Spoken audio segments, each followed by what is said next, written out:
Hello，大家咁啊，今晚啊跑9場賽事啦，咁啊呢條片咧會揾一隻咧有分頭嘅馬咧同大家講下嘅。另外大家睇個標題啦有啲咩可以比喻好似浪漫勇士拉倉咁，而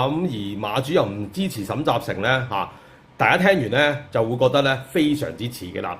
咁啊另外啦，咁我尋日咧就上一條片啦，未睇嘅朋友咧記住去睇啦咁啊另外啦，大家睇咗頭威頭勢第一場未先未睇嘅話，記住訂閱埋我呢個頻道，因為咧以後嘅頭威頭勢同埋咧稍後因為好多海外轉播馬噶嘛海外轉播馬賽事咧，如果有片咧，我都會喺嗰度咧上噶，所以大家咧唔好遺漏咗 skip 咗咧，記住訂閱我埋呢個咧賽馬直播論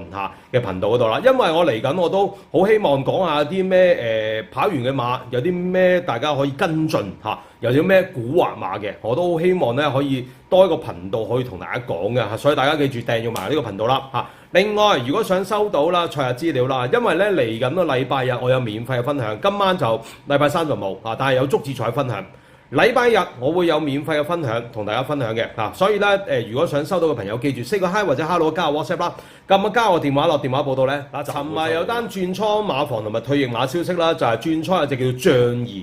咁由偉達咧拉去審毛偉傑馬房嘅，咁偉達咧另外有隻咧神速馬車就退役啦仗義大家知唔知咩馬先仗義咧就係咧啱前一仗好似終於都入位啦上一次咧又發揮唔到水準喎。仗義咧大家見到仗字又諗起將王啦，冇錯，佢哋有關係，雖然佢彩衣唔同啫。仗義就係七合五二團體，即係有方力申嘅咁將王其中一個馬主亦都係咧團體入面嘅咁但係問題咧點解對比咁嚴重咧？唔淨止仗義㗎之前有隻大將嘅都退役埋，即係簡單啲嚟講咧，將王成個系列咧已經係離開咗偉達㗎啦咁點解咁大家會明白啦？將王喺偉達入面有幾豐功偉績係咪喂，長途馬王雖然佢做唔到全年馬王啫，佢都係貴為長途馬王大家心目中嘅馬王係嘛？咁亦都遠征成功咁其實偉達喺無論將王靠偉達好，偉達靠將王好咧，都立下豐功偉績其實好嚴重㗎。你諗下啦，歷代咁多馬王就算馬王之後可能金槍60退役咗之後啦，金槍嗰個馬主都有讓馬喺呂健威度金鑽貴人未退役，但係頹地都有新馬喺文家良度咁但係你諗下啦，成個將係都拉走咗，其實係咪真係同呢個浪漫勇士拉倉同埋馬主唔支持沈集成一樣？呢個對比係好啱，好嚴重㗎，唔好講笑即係喺偉達入面咧，唔係淨止一隻馬拉倉咁簡單，係一個你立下豐功偉績嘅馬主都認同唔到你而拉走唔淨止咁簡單嘅，大家睇埋落去就知。好啦。咁偉達咧就而家其實咧剩翻唔係59隻㗎，因為大家如果睇到個表咧，仗義同埋咧神速馬車都喺表入面，即係簡單嚟講，佢剩翻57隻馬啫偉達本身有70隻馬嘅已經唔係話一個超級大創。開頭咧其實偉達咧俾人嘅感覺咧，即係重練咧，大家都對佢好有寄望，甚至乎有人會覺得偉達係未來嘅冠軍練馬師，我都覺得會係。但係問題咧就係佢教咗之後咧，好似浮浮沉沉咁。自從將王退咗役之外咧，成個馬房好似第一飄忽，係咪先？我相信喺入面做嘅可能馬房手都覺得飄忽嘅因為點解咧？我唔見得佢高明，因為我一陣間都會講兩隻馬咧，就大家知道咧偉達有幾多料即係等同我哋貼馬一樣啦，經常性貼熱門嘅其實有幾高明啊，係咪先？啱唔啱？所以我有時都點貼冷門要中下先得㗎嘛，唔係顯得你係嘛？貼熱門個個識貼啦，係嘛？贏熱門個個識贏啦，因為點解咧？操好隻馬，明刀明槍，係嘛？贏到冷馬嘅練馬師，其實先係高明，呢個係事實。你諗下，一個馬主如果係你隻馬又贏到，又係冷門嘅，同俾佢揀又贏到又係熱門嘅，個馬主會揀邊個？我唔相信會揀熱門咯如果你係一個大賽入面咧係大熱門嘅，我相信佢會開心。但係唔係大賽嘅，係普通賽事嘅例如4班嘅、5班嘅，係嘛有幾開心啫？係咪先？你評分又嚟，一陣間係一致。好啦，再講。咁其實點解咁嚴重咧？其實咧將王嘅馬主之前咧張信先生咧都係隻咧大將咧退役咗啦。對上一次出擊就係4月30號。其實本身呢啲大將咧季初贏馬咧，呢匹馬咧都唔係咁差，玩下玩到退役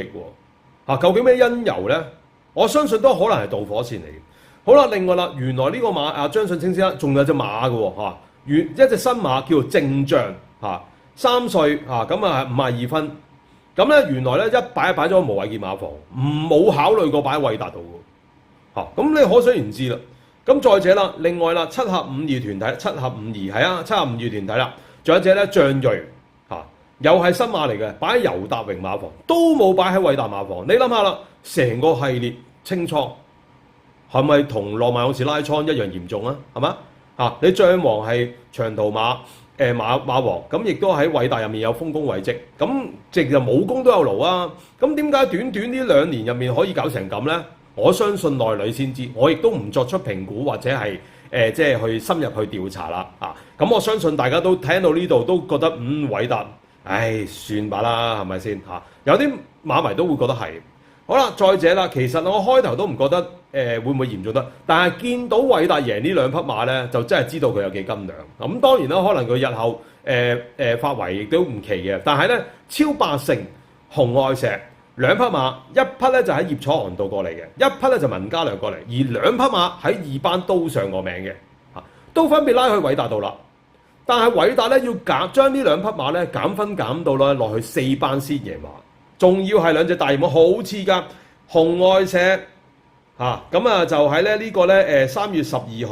號大熱唔知大熱定次熱嘅落到4.6倍贏馬，超霸勝仲誇張咁喺咧呢個5月7號2倍贏馬係嘛？喂，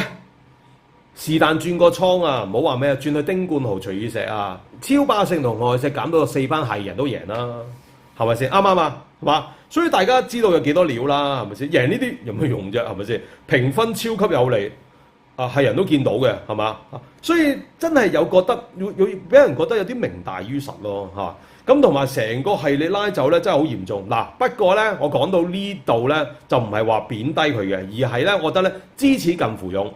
韋達咧，我相信短期內咧都會發爛嘅，因為點解咧？我都睇到佢自己都知啦，係咪先？既然咁成個一個咁嚴重對自己咁，我相信成個馬房入面呢個馬主對韋達最重要影響啊嘛，係嘛？將王嘅馬主係咪啊？你諗下啦唔好話浪漫勇士啦，如果浪漫勇士日後退役咗咁劉生都離巢喺沈集成都叫嚴重啦，係咪先？所以有幾嚴重咧？好嚴重㗎，係咪先？咁睇下韋達短期內啦，我估佢會點樣都震一震中興嘅，你唔震中興點過個暑假啫？係嘛？即係例如你而家拉完，仍然繼續玩自己浮浮沉沉飄飄忽忽嘅，你去到暑假咧，仲有幾隻馬拉走馬圈就係咁嘅啦，係咪先？唔代表你以前係十幾少係嘛？你練馬就練馬㗎啦，理得你10幾少啊？係咪先？係嘛？所以咧，我覺得咧，即係希望呢個馬房知恥近乎勇啦即係呢啲紅日社超霸勝落到嚟4班。邊個都贏到啦，係咪先即係我唔覺得練馬有幾高明咯，同埋即係你上3班再贏先再算咯咁所以其實呢單仗義拉倉咧都牽連都幾廣下嘅，即係俾人嘅感覺，哇！呢個馬主都拉走，哇！呢個倉好似唔掂喎，咁係嘛又唔係未至於唔掂嘅，只不過係俾人想象，即係韋達本身係一個大倉嚟㗎嘛，同埋覺得韋達應該練馬都幾勁喎但係我相信呢2-3年好多朋友都改觀希望韋達馬房跟住落嚟嘅成績會拉翻上去啦，好似黎超星咁啦咁即係唔好俾人哋有個失望感覺。其實我本身都覺得韋達係應該幾勁嘅，但係即係你練到個將王好振奮啫嘛，但係竟然會搞到話大將又交代唔到，飄飄忽忽咁跟住贏2隻大熱門咁，好似九牛二虎之力，然後咧成個正將將銳又2隻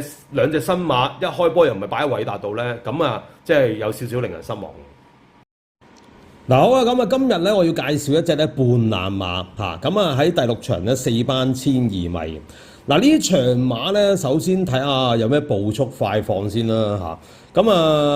一睇咧掃落去咧已經去到5號嘅非凡時刻啦呢隻馬就上一次擺前面走嘅，咁另外咧，再數咧，已經係去到11號精明選擇啦。嗱，呢隻馬咧就不嬲都放頭啦。嗱，不過要留意咧，就係佢跑開嘅就係泥地1650啦。咁另外就係前一仗谷草1800米，上一次係跑沙田嘅，鋪放得出嘅，但係今次咧突然間縮程咧跑1200咧，就唔知佢做咩啦。咁所以咧呢場馬咧，我估計咧都係5號嘅非凡時刻啦，同埋11號嘅精明選擇放。咁啊，呢場馬暫時嚟講咧，大熱門就8號嘅天外迎天啦。上一次天外迎天咧，就又係潘頓跑嘅，排咗7檔。咁啊，追上嚟輸個頸位，咁啊輸俾富心星啦，跑咗第2啦。但係今次嚟講咧，又係潘頓跑，咁啊排個9檔啦。咁大熱門其實就正路嘅，你買唔買一件事，但係問題就以上次嘅時間同埋末段嚟講咧，咁啊都係熱門都係合理嘅。次熱門咧就係9號呢匹咧，鄉村樂韻啦。上一次係追上嚟第3，輸俾天下寵兒同埋快博。咁啊，如果計進度嚟講咧，時間嚟講咧，即係鄉村樂韻咧排入8檔咧，佢好似咧就比咧天外迎天咧就較為直薄啲。嗱，不過咧我就唔係介紹呢兩匹馬，咁我介紹嗰匹馬咧就係12檔嘅5號非凡時刻。嗱，呢匹非凡時刻咧暫時嚟講咧就係咧9配馬啦。嗱，但係問題咧就係我頭先未講11號精明選擇咧就排咗3檔，咁啊非凡時刻咧排咗12檔，佢會唔會係搶放咧？上一次咧4月23號啦，非凡時刻咧就係咧排過6檔嘅，咁嗰場馬咧其實飛數咧都非常之重下嘅，咁啊臨尾咧3.7倍就回一回咧4倍開跑，咁啊一出閘咧其實咧都已經咧有啲擠咗噶啦。咁啊跑過咧50米左右咧，非凡時刻咧先放到出嚟啦。咁去到咧轉入直路咧，其實咧隻馬咧嗰個優勢咧就冇乜咁大嘅啦。但係臨尾咧就俾隻精英 cut 咗埋欄，唔係埋位，擋一擋個去勢。咁咧臨尾咧先跑到第4。嗱，但係咧見到佢咧，雖然咧就俾咧內欄嗰隻運來5寶咧就過咗，但係咧佢有啲揮 back 嘅狀況。嗱，呢匹非凡時刻咧，其實跑得上一次4月23號咧，咁已經咧係叫做咧做好準備嘅啦。咁之前有試過谷閘啊，亦都試得非常之好啦。而最重要咧就係咧睇翻咧4月23號廖康銘出馬咧，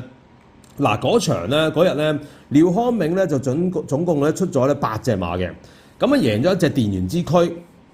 咁啊另外咧就升價咧輸俾咧快路嘅。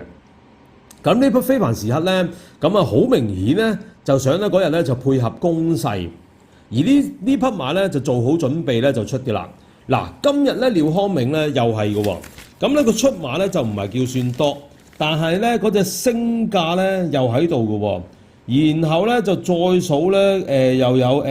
嗰隻翠紅啦，上一次贏得好清脆利落嘅啦嚇，咁喺尾2場亦都係成為熱門。嗱，呢匹非凡時刻咧，咁啊輸完上一仗之後咧，亦都咧霍雲星咧就摸咗去3貨，咁啊先揾2隻半跳馬同佢拍，咁呢啲操練咧通常咧都係對住一啲咧後生仔咧咁去操嘅，因為咧後生仔佢要咧嗰啲好勝心，如果佢冇好勝心，即係例如咧你揾隻高班馬同佢拍嘅話咧，拍親都輸咧，佢啊基本上就玻璃心㗎啦，完全就唔好想跑，即係我都咁渣啦咁啊！好啦，但係咧佢就唔係喎，佢揾2隻半跳馬打翻佢鬥心先，然後咧霍雲星再拍一課咧連冠王，咁啊跳咗3段，又唔係好快嘅嚇。嗱，其實佢上一次4月23號之前咧做足晒功夫啦，咁今次做呢啲功夫咧，我覺得咧都合情合理。反而咧，如果咧例如佢跳段21秒幾咧，我反而咧有啲驚呢匹咧非凡時刻咧就係比較搶口，始終佢都係3歲仔啦。嗱，今次排下12檔咧，我唔驚佢放唔出啊。如果佢要放嘅話，因為咧精明選擇咧對上幾仗咧都唔係跑1200米，如果計咧段速嚟講咧，未必快得過咧非凡時刻。所以咧今次咧12檔咧非凡時刻咧，